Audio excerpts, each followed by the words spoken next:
Today we're going to be looking at a pair of tandem strollers, the Uppababy Vista V2 and the Silvercross Wave. These models are often referred to as luxury strollers and are sometimes considered equal in quality simply by virtue of being similarly priced, while the truth is that they deliver widely different levels of performance despite targeting the same sort of use. And in this video then, we're going to go over the differences between these strollers, both as single as well as double models, and focusing primarily on child comfort, ease of use, drivability, and longevity. So let's get started then, beginning with the Vista, which clocks in at 12.5 kilos and folds down to 44 by 65 by 85 centimeters, with the seat attached.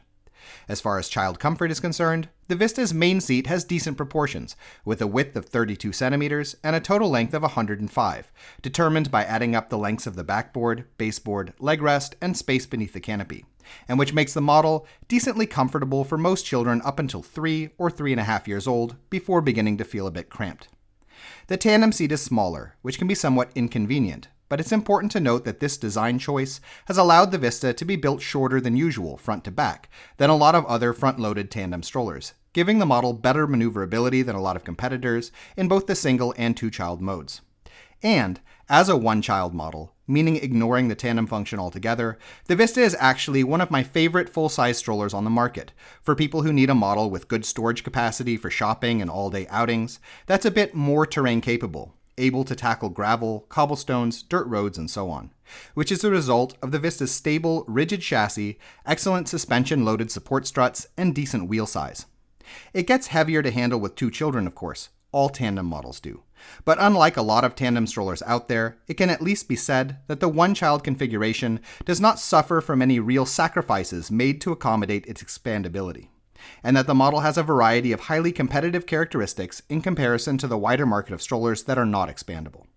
And on top of this, the Vista has also shown itself to be quite durable, as evidenced by the vast number of older models still chugging along out there, which is the direct result of Uppababy's design style of focusing on simple mechanisms, strong materials, and good structural reinforcement. Moving on, the Wave weighs in at a heavier 14 kilos and folds down to a longer 95 by 60 by 40 centimeters, with the seat attached. The seat itself is smaller than on the Vista, 29 centimeters wide and having a total length of 96 centimeters, making it nearly 10 centimeters shorter, but helping to accommodate a larger tandem seat, which, unlike the Vista, is actually identical to the main seat.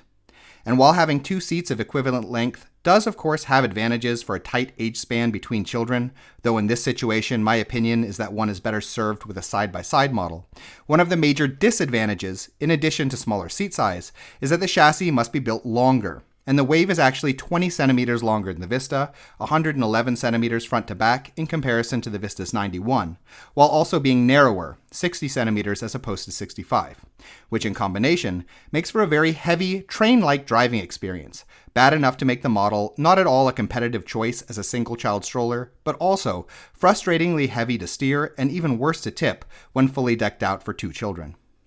In addition to this, the Wave has far poorer suspension and smaller front wheels than the Vista, making it less terrain capable. The chassis handle arms creak right out of the box, the front wheels sit loose in their housings, giving the stroller the potential for wobbling problems down the road. The brake line is exposed beneath the rear frame, making it more susceptible to rust, and there are several design choices with the model as a whole, in the shape of the bars and the choice of mechanism for the central folding lock, that are simply not as strong and efficient in terms of weight as they ought to be, in comparison to many other tandem models on the wider market, including the Vista.